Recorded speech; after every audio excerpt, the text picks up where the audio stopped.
Ok, tu t'appelles Kenza et tu vas découvrir à tes dépens que si on leur laisse la possibilité, les humains choisissent toujours la violence. Tu as 28 ans et tu es une artiste, une performeuse. Tu fais de la musique, tu fais de la danse, mais surtout tu fais des installations hyper impressionnantes et qui parfois te valent des contrats avec des marques comme Louis Vuitton, Chanel et compagnie. Ce sont toujours des performances qui questionnent et que certains qualifient d'extrêmes puisque tu es déjà resté en sous-vêtements en plein hiver au milieu de la rue en attendant de voir qui allait réagir.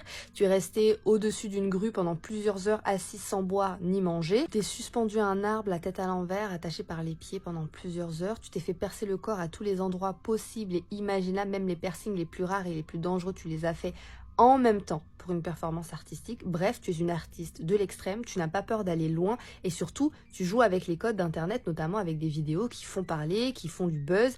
Et aujourd'hui, tu as décidé de faire une performance importante, possiblement dangereuse, pour parler de la cause des femmes dans le monde entier. Tu t'inspires directement de la célèbre artiste Marina Abramovic qui a déjà fait cette performance et toi tu décides de le faire de la même manière en mettant ton corps à l'épreuve de la moralité des gens. Le principe est simple, il y a plusieurs objets qui sont mis à disposition des gens qui veulent faire la performance et tu ne réagis pas. Peu importe ce qu'on va te faire, peu importe ce qu'on va te dire, tu ne peux pas réagir, tu es comme un pantin, une poupée. Sans âme, sans conscience. Et donc, toi, tu décides de mettre un dispositif en pleine rue, dans une sorte de carré en verre pour que tout le monde puisse assister. Et ceux qui veulent soit te faire du mal, soit te faire du bien, doivent entrer dans le carré et faire cela à la vue de tout le monde. Je précise tout de même qu'avec tes performances qui font parfois le tour d'internet, tu as une communauté solide, tu es connu. Ça veut dire qu'à partir du moment où tu mets ton dispositif dans la rue, les gens te reconnaissent et donc ils ne sont ni surpris, ni timide. Ça va commencer doucement avec des personnes qui vont regarder ce que tu as mis sur la table à disposition. Donc il y a à la fois de la nourriture, de la boisson, mais également des clous, des couteaux, des ciseaux, des chaînes et un pistolet. Mais au début, les personnes sont pas trop violentes. C'est-à-dire ça commence par des gens qui te donnent à manger, qui te donnent à boire. Mais à partir du moment où les spectateurs se rendent compte que tu ne dis pas non, il y a quelque chose qui se passe dans leur cerveau. Il y a quelque chose qui se débloque et tout de suite, ça commence à devenir beaucoup plus intéressant.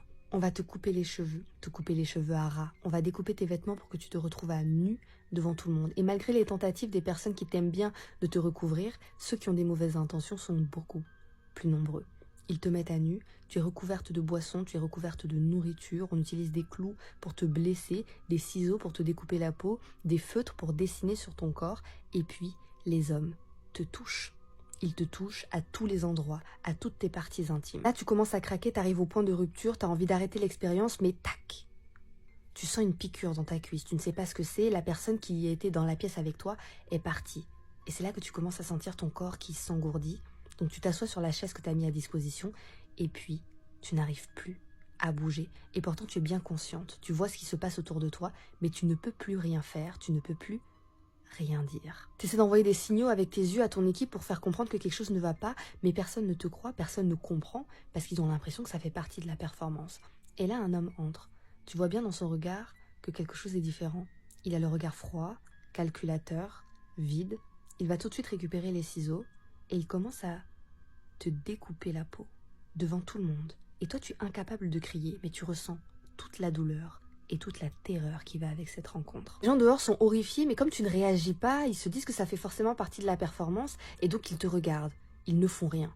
Et les gens vont se succéder, toujours plus extrêmes les uns que les autres. Tu finis avec la moitié du nez ouverte, tu finis avec la lèvre découpée, tu finis avec un œil crevé, et ils commencent à te mutiler les parties génitales. Tu ne peux rien dire, tu ne peux rien faire, ton équipe visiblement ne réagit pas, et parce qu'ils ne réagissent pas, parce que personne ne dit rien, les gens deviennent de plus en plus violents, de plus en plus cruel.